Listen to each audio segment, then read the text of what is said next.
Hello, welcome to the Transit Museum's virtual program. My name is Amy and I'm the Public Programs Manager at the museum. If you haven't been to the museum and you're nearby or planning to visit, it's a really cool place to visit. We're in downtown Brooklyn in a decommissioned IND subway station. And we are open now from Thursday to Sunday, 10 a.m. to 4 p.m. We also have a gallery and a shop in Grand Central Terminal with a new show that just opened featuring new objects from our collection. I also wanted to mention, if you're in the area, we have a couple upcoming programs you might be interested in. We have a Second Avenue Transit Walk that looks at contemporary art in the stations of the Second Avenue subway, as well as our annual Bus Fest coming up in September 8th. So the best way to stay up to date with our programs is to subscribe to our newsletter and to follow our programs on our calendar. I'm going to put a couple links in for those programs I had just mentioned. So for today's program, if you'd like captions, you can go to either captions or the three dots at the bottom of your screen and click show captions.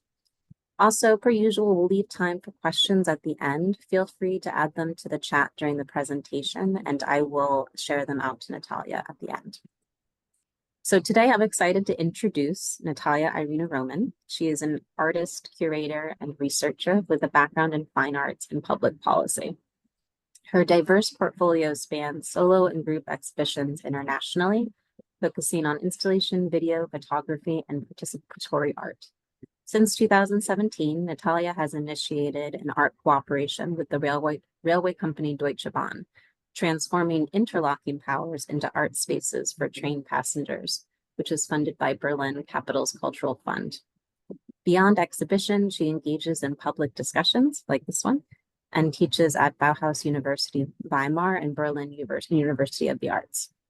Currently, she is a visiting research and Fulbright Fellow in Historic Preservation at Columbia University. Today, Natalia will be discussing her work as well as an upcoming open call for the Erie Interlocking Tower in the States. And so I'll hand it over to Natalia and I'll put links to her work and the upcoming call into the chat. So Natalia, I'll hand it over to you. Thank you so much. I hope everyone can hear me well. Hello, everyone. Thank you so much for joining us today. A big thank you also to the wonderful team of the Transit Museum. Today, I will tell you a story with many trains, railway spaces, and art along the railway tracks. So I really hope that the window of your monitor can metamorphose in a metaphorical way into the train window or the subway window, if you want. So my name is Natalia. I'm based in Berlin, in Germany, and I was very lucky to have a Fulbright scholarship at the Columbia University recently in the Historic Preservation Department, where I was researching the art potential of the railway infrastructure in and around New York City. So maybe at the beginning, a little bit about me. Train travel has always been a long-term passion, a lifelong passion. When I was a little kid, I really loved going by train. I was visiting my grandparents in the north of Romania. I was born in Bucharest, Romania, and have relocated to Germany, what it feels like 100 years ago. And I was always inspired when on a train. And nowadays, as an adult and as an artist and curator and city researcher, I find a lot of inspiration on traveling by train. So maybe, like when you want to get a clear head and you would like to get a new idea, maybe you take a shower or maybe you go for a walk. What I do, I hop on the circle line of the Berlin S-Bahn. I always have a notebook with me and I always write down all those trains of thoughts coming to me. So in these photos, you can see Katya, who recently got in touch with me with a very nice request to document my artwork in the railway context and my art research for a documentary that is going to come up on the Arte channel in October later this year. And she had asked me to meet her for a coffee in her office. So I was thinking, well, why in an office? Let's meet on the Circle Line of Berlin. Let's take the Berliner S-Bahn train for around the circle and have our conversation there. And actually, I still remember my first meeting with Amy at the Transit Museum was also on a subway cart. We met on a subway cart that couldn't have been more appropriate for my work. I'm kind of like sometimes wondering why have meetings somewhere else or in another way. So in today's presentation, I'm going to concentrate on a very specific type of railway space. It's about interlocking towers. These are called in British English also signal boxes, and you can call they are called Stellwerke in German. And these spaces are extremely exciting at the moment, I think, because they are currently losing their important function that they once have in the railway. So basically, they used to host the railway employees and the equipment to switch the railway tracks and avoid train collisions. So as important as these spaces were, as obsolete they are becoming as we speak, because in the process of centralization and automation of the railways, basically these spaces remain mostly empty because they find themselves in these impossible locations.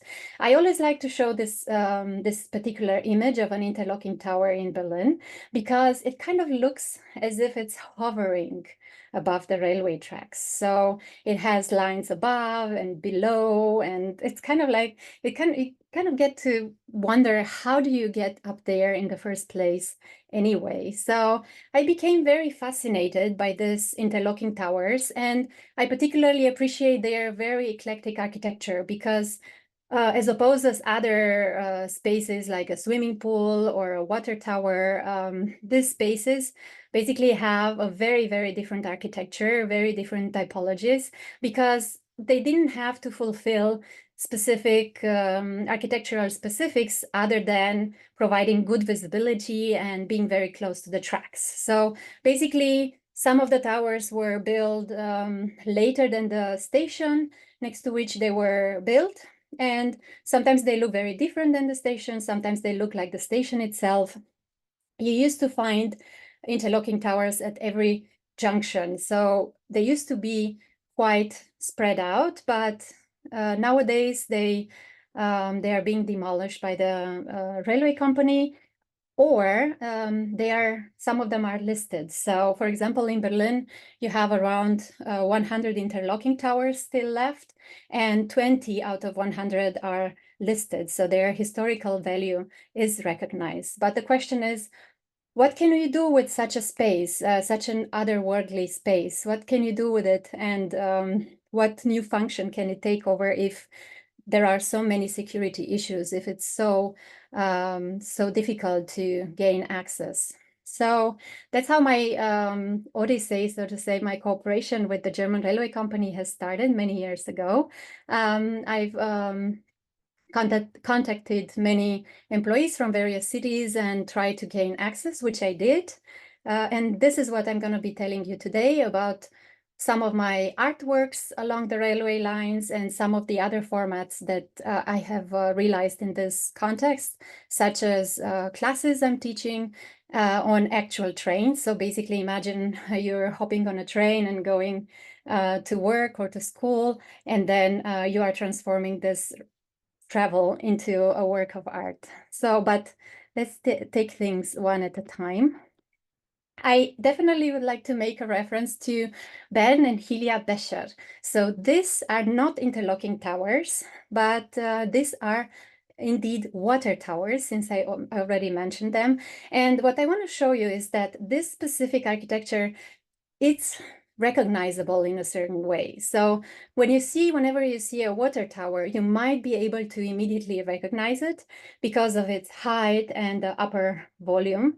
And I definitely applaud Bernd and Hilia's Becher work because their photographic series have raised a lot of awareness about this beautiful former industrial spaces. And I was looking among their hundreds of photos for interlocking towers. I would think they would provide a very good example, but I didn't find any. And I would like to show you, in comparison to these water towers, if you look at this 4 examples of interlocking towers from Berlin, you would see how different of an architecture they have. So look at this tower on the right-hand side.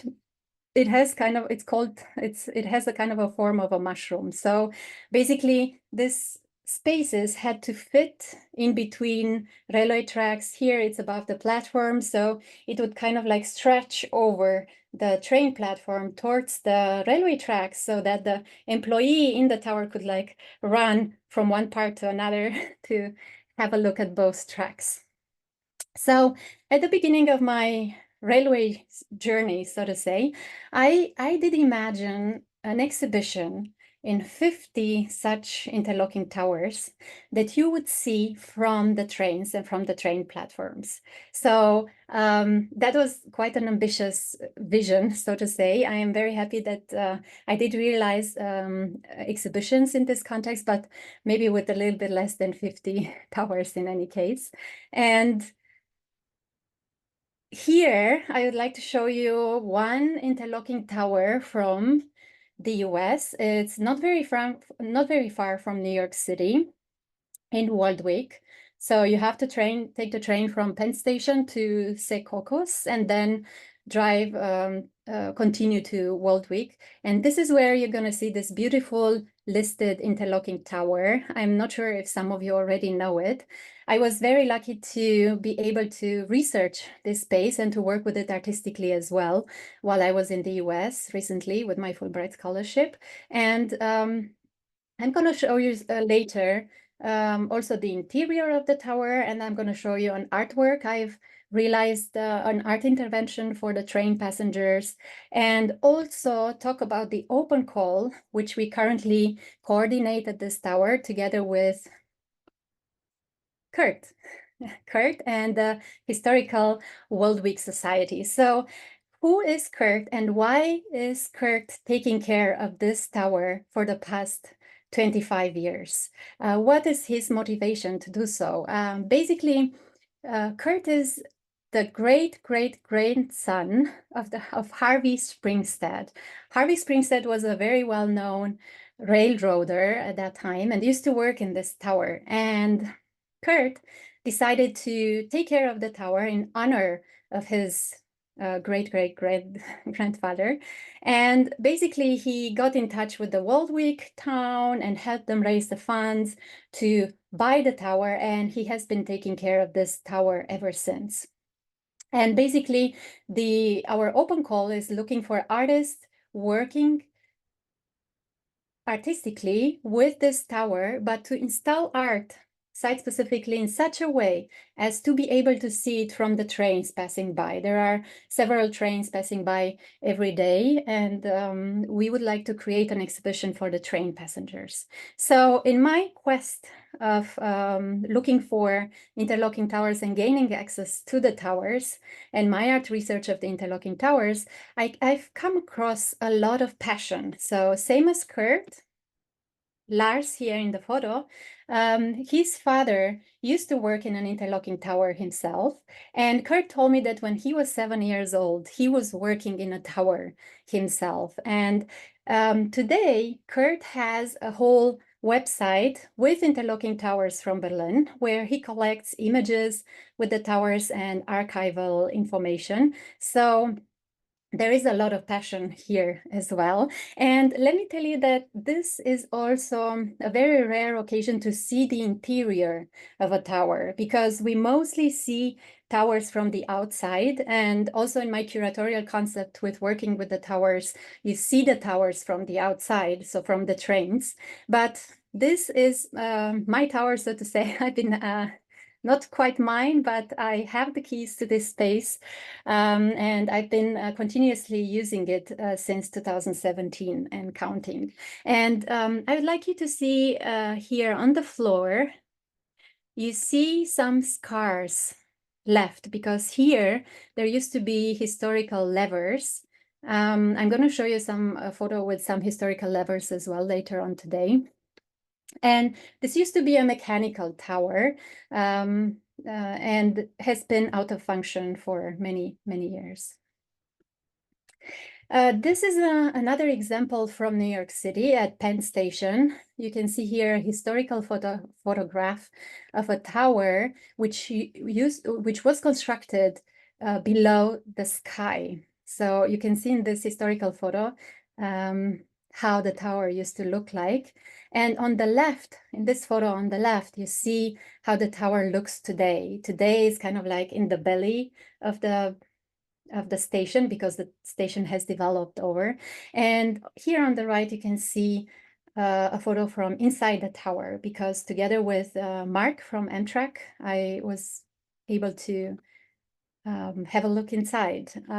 This is a view from the tower over the railway tracks. I could spend hours looking at this.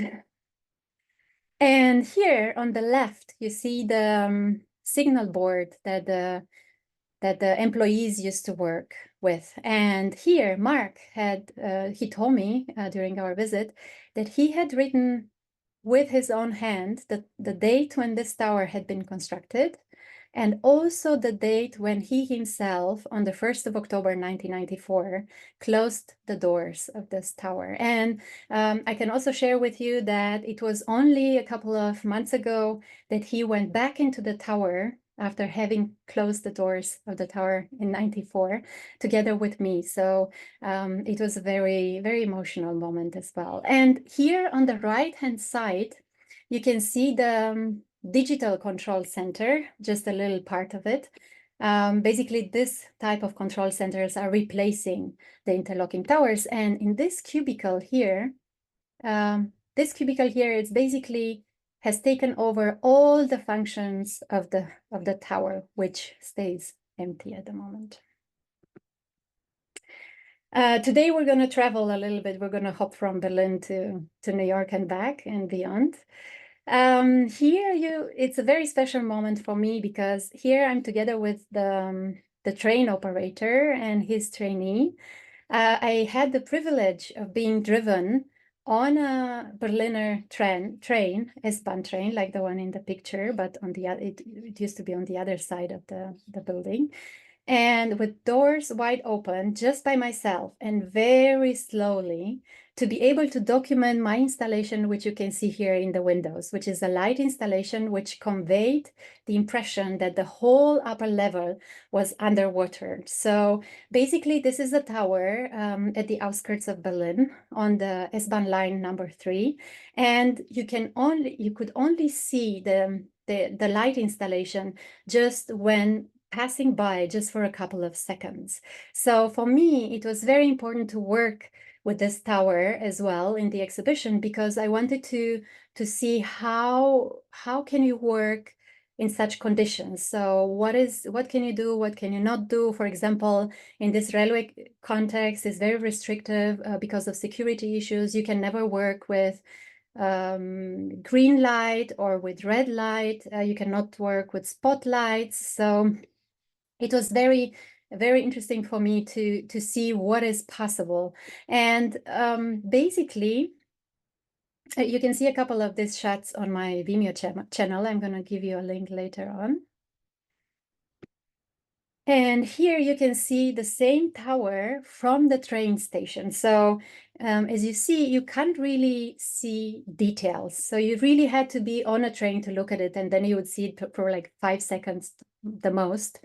And then I really wanted to convey the impression of something mysterious, something at the border between reality and imagination, something that would really catch your eye and make you imagine something further. So in this photo, for example, you see a second interlocking tower with another light installation looking as if a tree would grow into the building. And here in the middle of the photo, you can basically see the first tower. So this tower, you can see here. And my method was thought in such a manner as to, when you are passing by on a train and see this first tower, then the journey continues, and then you see the second tower. And through the aesthetics, you bring these two spaces together, you connect these two spaces and create an artwork in your imagination. Here you have another close-up. And there is a very nice story that I can share with you. I got feedback from a train operator during this exhibition, because initially I had programmed the light installations to turn themselves on and off in the evening hours, so between 8 and 11 p.m.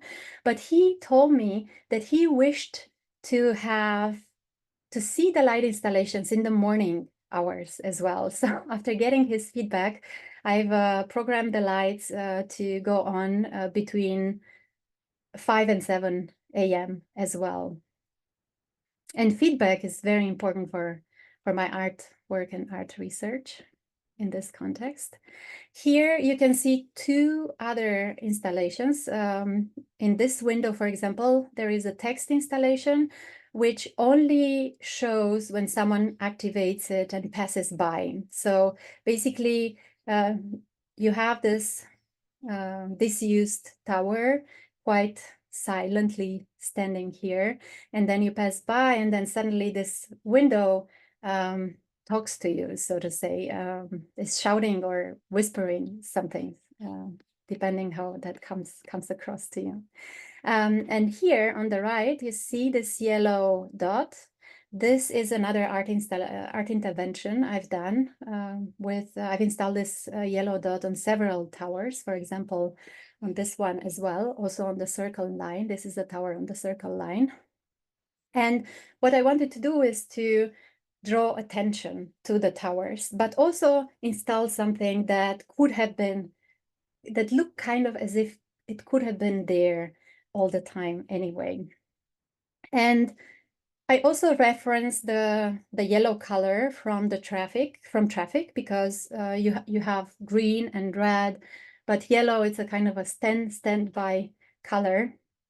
And I also wanted to play with this expression of connecting the dots. So installing this, just the yellow dots here and there, and have the passengers notice them and connect the dots, so connect the spaces at the same time.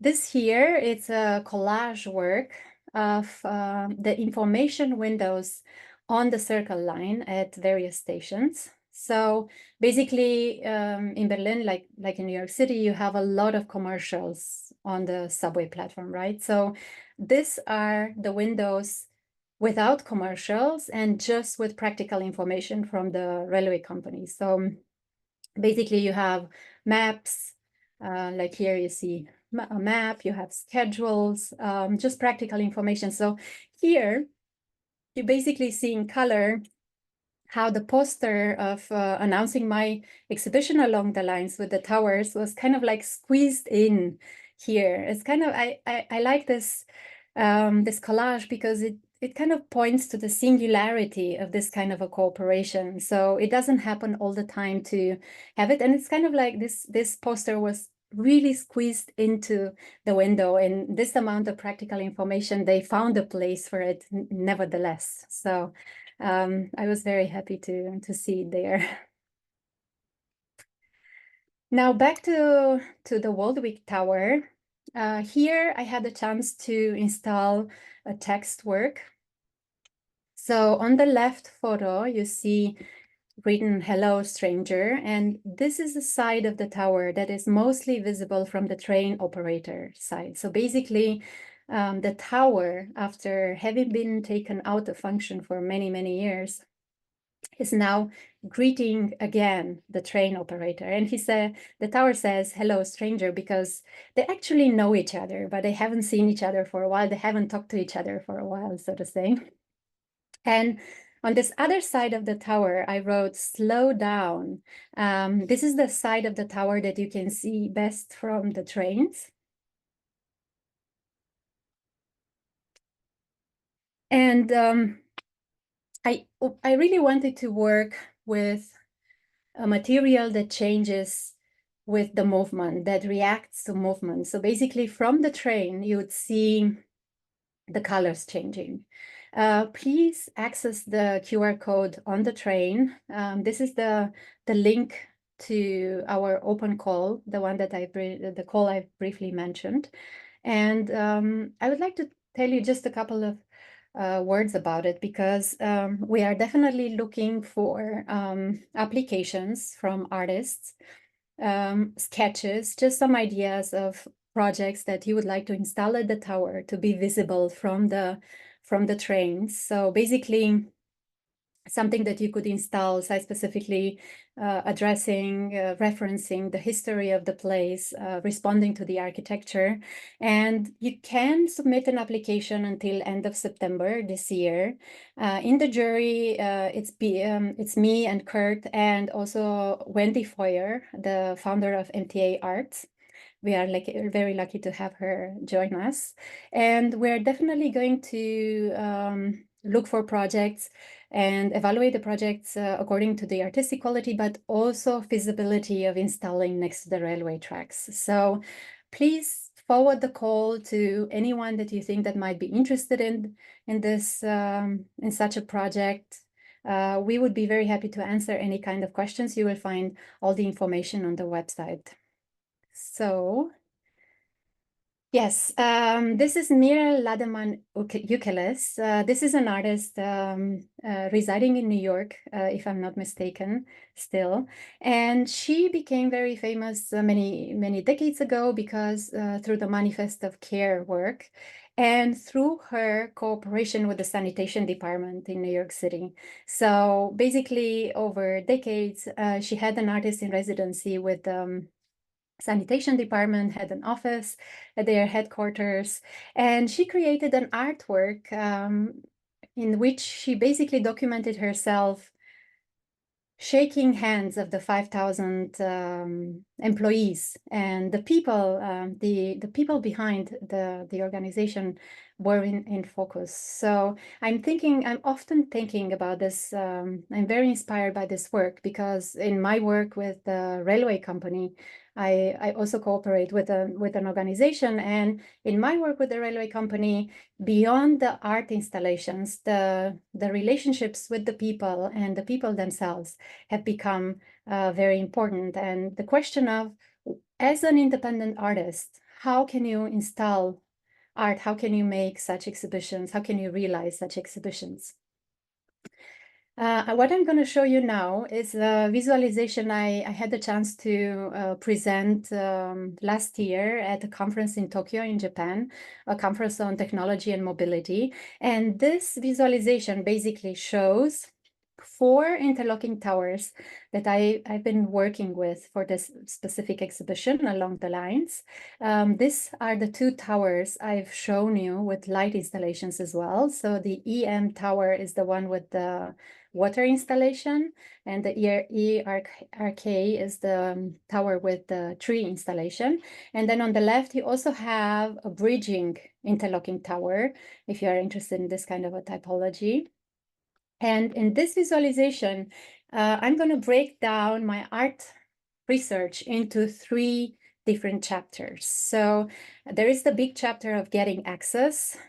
Then there is the chapter of sharing the access, and then getting feedback. So basically, I did gain access to several interlocking towers in Berlin and at outskirts of the city, but I've also gained access to towers in Weimar and around Weimar, so in the middle of the country where the Bauhaus University is located. And in this visualization, you're basically going to see the people involved, all the people that I have been in touch with in order to make this happen. So basically, in order to gain access to these 2 towers, I was in touch with 3 people from the railway company and other 3 people for the other 2 towers, because there are different responsibles in different places of the country. For getting access to the towers in the middle of the country, I was in touch with 4 different employees. But this is not the whole story, because you would see I had other attempts. So with interrupted line here, you would see the people that I was in touch with in Leipzig, another city in Germany, that we were talking about the possibility of accessing the towers for a couple of months, and then suddenly the cooperation didn't work out. Or more people from Berlin, because they basically I got green light and then the project didn't work out. So there is a lot of bureaucracy as well behind all this. So what did I do with getting access? So basically, this is where my research at the Bauhaus University comes in.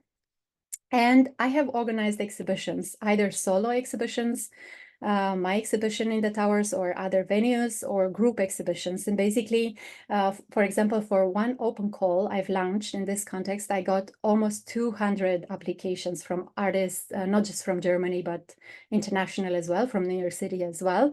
And that was very important for my research, because I'm thinking, okay, I want to work in this restrictive, highly regulated context. I find a lot of inspiration here, but the question is, what about other artists? Do other artists find inspiration in this context as well? Are they interested in working with these spaces? And the answer is definitely yes. But then the other question is, well, what about the train passengers? Are they interested in this kind of exhibitions? And how do I collect this feedback?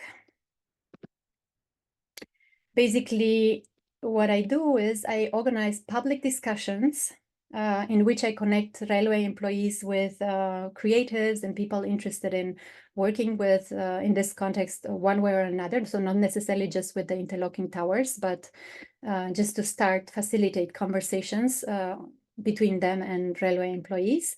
And I've also run surveys at the train stations.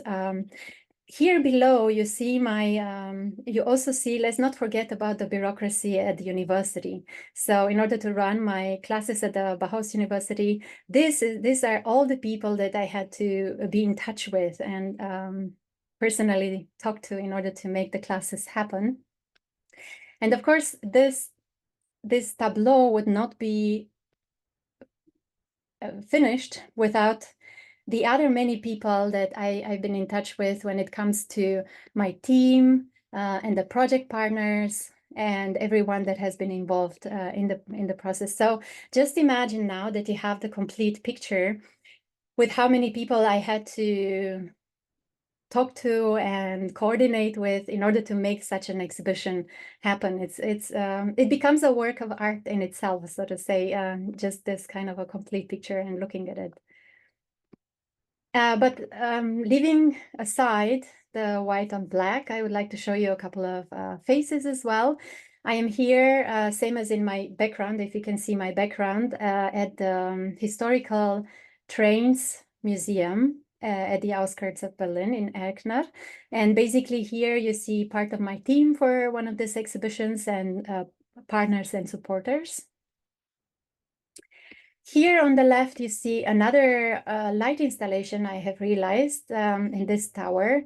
Sometime around 11 p.m., this flickering lights would go on and convey the impression that someone is watching TV. So imagine you've seen, or maybe didn't even notice, this tower standing still for many years, and then suddenly it looks as if someone is watching TV on the upper floor. And I was looking for a little bit of humor, but also to draw attention on these spaces and kind of make people curious about it, because otherwise this space is quite dark and lonely, even though there are people passing by. And here on the right, as I promised, you see two historical levers that I have borrowed from the S-Bahn Museum in Berlin. And these two levers used to belong to a mechanical tower, and I've installed it here in front of the tower. And this is a kinetic sculpture in the sense that I've connected them in order to set themselves in motion. So they're not useful anymore for the towers. They don't have anything else to do, so they are kind of like just rhythmically keeping each other company in a certain way. This here, it's a video installation I've created using a clock I found in an interlocking tower. So the clock has been taken out of function many years ago, but the interlocking tower has been taken out of function, but the clock is still working. So because the clock is connected to the mother, the so-called mother clock, I did have a chance to visit them to see the mother clock in New York City at the Penn Station as well. Basically, what I have done was I've designed a video installation 24 hours long. I had documented this tower for 24 hours. And if you play this video, you can connect it, synchronize it with the real time. So, and then if you let it play, then you will have this clock from this interlocking tower from Berlin, basically telling you how late it is. I'm interested in other spaces as well, not just interlocking towers. These are former control posts. So in German, you say zugabfertige Räume. It's a bit of a complicated word. And I was very happy to receive a funding from the yearly Independent Art Festival 48 Hours Neukölln to create an installation for two of these towers, of these control posts at two subway stations in Berlin in cooperation with BVG, which is the equivalent of MTA from New York City. So what I did was an installation with 40 for the 48 hours Neukölln. Neukölln is the neighborhood. I've interviewed and talked to 48 people about the topic of waiting. So I've just approached strangers looking as if waiting and asked them, may I ask, what are you waiting for and how does it feel? And this is an installation of, through which I wanted to have the public move around the space, so make a full round around the space and kind of like at some point start wondering, what about this space? And what are these control posts actually standing here? They are also waiting. So here you see me together with Manfred in front of Manfred. Here's Marco very proud in front of Marco. The people waiting themselves are very happy to contribute. And for example, here Pierre is waiting to move to a different district. These three young guys are waiting for their friend at Hermannplatz. Agatha here is waiting for the construction to come to an end. And part of this exhibition, we've also done a waiting exercise. So I create sometimes waiting exercises in which we are waiting together in various ways at the train station. And afterwards, we've worked on this participatory artwork and created a chronology of waiting. So there was the beginning of the waiting, the middle, and the end of the waiting. And it was quite exciting to see what people, would write and how they would experience waiting in one way or another. And I'm looking at the time. I think we're good with time. Yes, Amy? Yeah, thank you. This is another video work I've done. So if you please scan the code, you're gonna be suddenly on one of these trains. This is a Berlin S-Bahn, which basically this year is celebrating 100 years of existence. So it's a big year for this S-Bahn train. And you will see through the window, it's a video shot through the window on the circle line in Berlin, and you will see several towers and with minimal drawings, kind of like stimulating ideas, inspiring you with ideas what one can do with these interlocking towers. And this here, it's a train that you probably recognize, back to New York City. So we're traveling back and forth today. This is on line 7. This is, of course, on the right, an interlocking tower. I've been looking for a lot of towers while I was there. I was basically spending most of my time in New York City on the subway or on trains, which I found very, very inspiring. And it was also necessary for my research. And this is a video work, which we can't really do well to show with Zoom. But in this work, you basically have this train that you know so well, never ending. So I don't know if you have that feeling when you see a train passing by and you have that kind of a feeling, okay, I want to see it pass. I sometimes get that feeling, but in this video work, this train never comes to an end and it goes slowly. And I was thinking about this work as a kind of a companionship, a train keeping you company, because I actually think it's the subway, the public transport system is so important for cities like Berlin and New York City. And it's what basically make the city and keep it going. And this is a video work that I could show here at the Romanian Cultural Center in New York. I had the chance to have an exhibition there, and I showed this video in the window, so you could see it from the street. And what we also did, we did a participatory artwork, a textual work. We've started with the word railway, and then we've added our trains of thought just to see where these trains of thought would take us. Here you can see an image from one of the public talks I've organized in Berlin at the Deutsche Stiftung Denkmalschutz, so the German Foundation for Monument Protection. This is Udo, the director of the S-Bahn Museum. Michael works for the Deutsche Bahn, and we also have here Professor Frank Eckhardt from the Bauhaus University. And I've connected basically this panel to the audience. And here you see a photo of the panel I had the chance to organize in New York City during my Fulbright stay at the Goethe Institute. It was a panel with Wendy Foyer, the founder of MTA Arts, Kanya Redrick from Art at Amtrak. Amtrak has an art program. And Kurt. And Kurt, now we know already. And here you see me together with Maria Will and David Manstein. They are two of the winners of one of the open calls I've organized in Berlin. And you can see them here installing their work. And here you're going to see a couple of images also with my students, because for the past years, I've been teaching classes on trains at the Bauhaus University and recently at the University of Arts in Berlin as well. So basically, we travel by train, we collect materials and create art out of our journeys. So, and then we install art, for example, here at the train station directly on the platform, or here in the tunnel. We're working with windows in the tunnels as well, or directly on the train platforms. Here are a couple of images from traveling. We do performances, for example, for the train passengers. You have to like orange if you work with Deutsche Bahn, because this is the color. And here you see a couple of my students from the Art University in Berlin.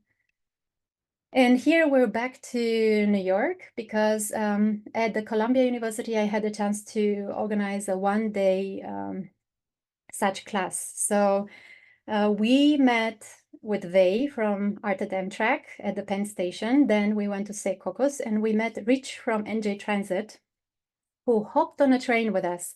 And then we traveled together, and he would go like, okay, now a tower comes on the left, a tower is going to come on the right. So he was basically pointing towers to us and telling us about their history. And of course, where did we go? We went to the Waldwick Tower. Here you see Kurt. And this is Alan. And Alan has been working in interlocking, did work in interlocking towers. He's now retired. He's working at the Trolley Museum. He's volunteering there. And he worked in, I think, around 4 towers already. And he also brought, when we met, the door knob of one tower that has been demolished and the brick of one of the towers. So, if you scan this QR code, you're going to get to the webpage of the summer school that I'm going to be teaching at the Berlin University of Arts next month. So if you would like to join, send me an email. Otherwise, what I would like to show you is that we are back here to the interlocking tower where we've started. So you remember the tower with this car here in the middle? So these are some of my students. So basically in the classes I teach, I facilitate access to interlocking towers and other railway spaces to students as well, trying to inspire everyone to see more potential in this context. So last but not least, I would be very happy to keep in touch with other railway passionate people. If you use this hashtag Gestenstellweg, it means yesterday interlocking tower, you're going to get a lot of railway content on Instagram and Facebook. And you're going to see art in the railway context as well. And this is, if you scan this QR code, you're going to get to my Instagram page. It's a good medium to keep in touch. And for today, I would be very, very happy to hear what questions you might have. I'm kind of curious if you've ever seen an interlocking tower yourself. So did you spot any towers? Did you see, did you think about them before? Yeah, just let me know. I'm happy to hear any questions. So thank you so much.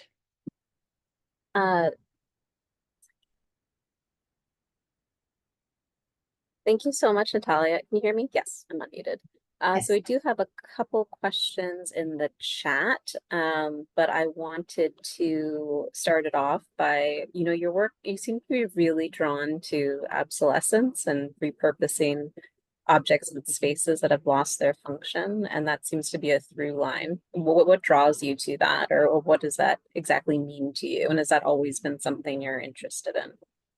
Oh, thank you for that, Amy. Yeah, indeed. I mean, if we're thinking about interlocking towers or formal control posts, yes, this is not the sole interest, but what really draws me to that is the potential that hides in plain sight.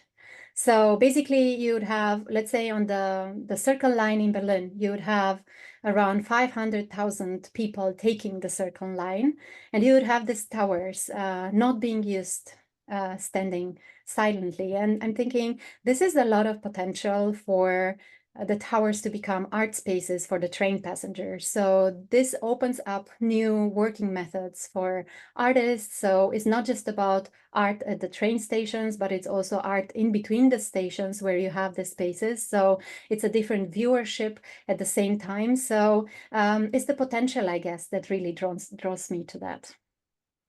Yeah, it kind of reminds me, it's art hiding in plain sight, and it could be easy to miss if you don't know what you're looking for in some cases. So I was going to ask before if there's any other types of promotion or visibility, and then you did that sign, the info signs with the poster, which I thought was great. But I'm wondering, what was the response to your work? Like, did you hear from people who had seen it? I don't know, or it was unexpected? Like, what was the reception like?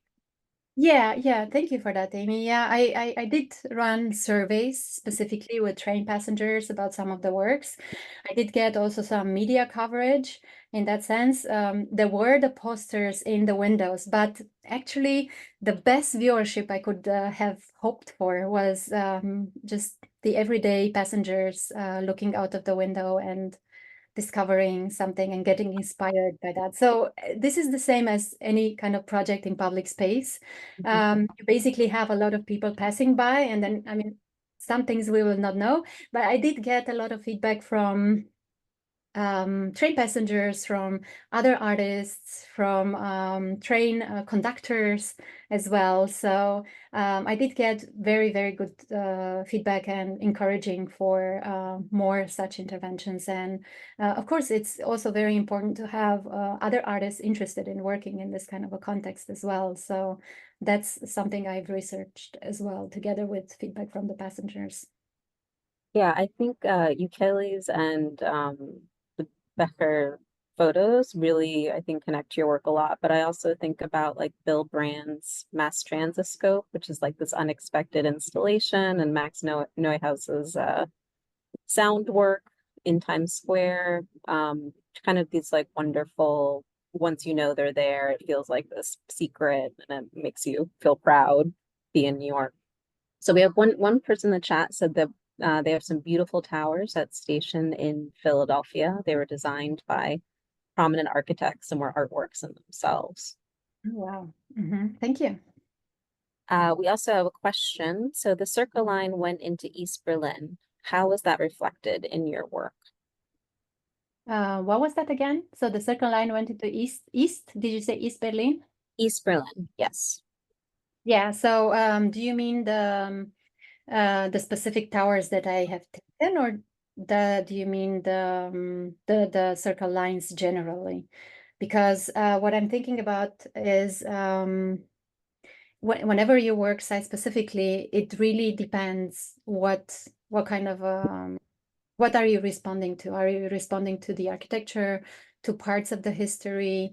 So basically, when I worked with my towers, I didn't think about this specific part of the history. So even though it's a very rich content, I think it would be another artwork to addressing that kind of a content. So that is not reflected in the works I have just shown. We also had a question about how your activities and travels are subsidized. I'm assuming it's probably through the university or various grants or the capital project you had mentioned. Yeah, that's actually a very important question because that's what, makes everything happen at the end of the day. So with the Deutsche Bahn, I only have a location cooperation. So that means that I do not, I get the spaces, I get access to the spaces, but the funding for the specific exhibitions came from different sources. So for example, for this big exhibition along the lines, the funding came from Hauptstadt Kulturfonds, which is the Berlin Capital Cultural Fund. Then for the exhibition with the control posts, the funding came from one of the fundings from the 48 Hours Neukölln Festival, so also public funding. So I did heavily use public funding. So the public funding in Germany probably works differently than in New York City. But when it comes to the classes themselves, these are classes I teach at universities. So those are definitely funded through the universities themselves, or in the case of the summer school upcoming, I also have a partnership with a cooperation with the municipality around Berlin. And they are also sponsoring our exhibitions, part of the summer school at one subway station with the control post and at the train station. So, for example, yeah, I mean, I always look for those kind of possible cooperations in any case. Yeah. Cool. So your work is a lot about the navigating bureaucracy. And I'm curious, like with your experience now in the US and navigating the transit bureaucracies here, how is that compared with your experience in Berlin? Yeah, thank you. Thank you for that question. Indeed, the bureaucracy became central to my work because I was very astonished by how it works. How is it possible to get in touch with different people from the same organization and get different responses? And also, I was interested in this architecture of cooperation in Berlin. So basically, at the Deutsche Bahn, then I'm in touch with over 15 people in order to make something like that happen, as opposed to the BVG, where it's just one person designated to deal with such kind of projects. But when it comes to New York, basically, my question in New York, I've started with the first chapter of getting access. So I was wondering, because it took 1.5 years in Berlin to gain access to towers. So I was thinking, okay, I'm going to be for less than half a year in New York City. Am I going to set foot on a tower? In a tower, and definitely that was possible. I'm not entirely sure what that says about the bureaucracy generally, but definitely the getting access to some of the towers in New York City and around the city, because I also had I had the chance to visit the Sono Switch Tower, the museum in Connecticut, and I saw another beautiful tower in the Steamtown National Park, the Mattes Tower. So there are some towers which are basically open to public by appointment. So the Waldwick Tower, for example, everyone can visit the Waldwick Tower if you get in touch with Kurt. So he's the man who can provide you access. But I have to say that my stay in New York was such a butterfly life in a way. It was too short in order to be able to thoroughly make the comparison. I mean, I think you've made the most out of it. You've been very busy. But I think also, I wonder, I've actually never been to Germany, but I know transit is central and it's just part of the fabric and it's just amazing.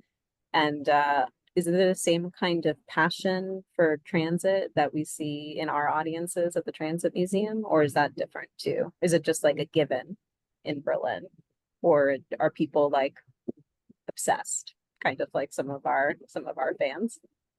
Yeah. I mean, I know a lot of obsessed people, so to say. I did meet a lot of those, of this kind of people, like with a lot of passion for railway travel, same as me. But I mean, when it comes to the public transport, which is taking so much out of our cities and out of our time, public transport is a source of conversation in Berlin as well. So basically, you would have people complaining about certain things. The train has been 3 minutes late. That is terrible, and those kind of things. So I mean, it's always very different. I think a lot of people use the public transport without really thinking too much about it. So not really consciously thinking about it and just waiting to get from point A to point B.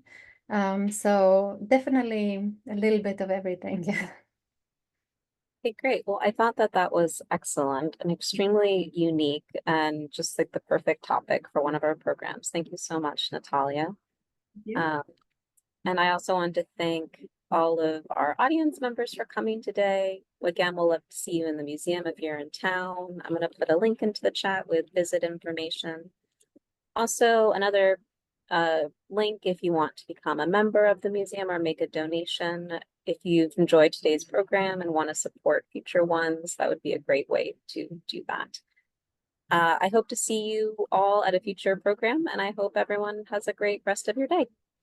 Thank you, everyone. Thank you for your questions and attention. Thank you so much. Thank you, Transit Museum. Thank you, Amy. Thank you, Katie. Thank you, Natalia. Bye.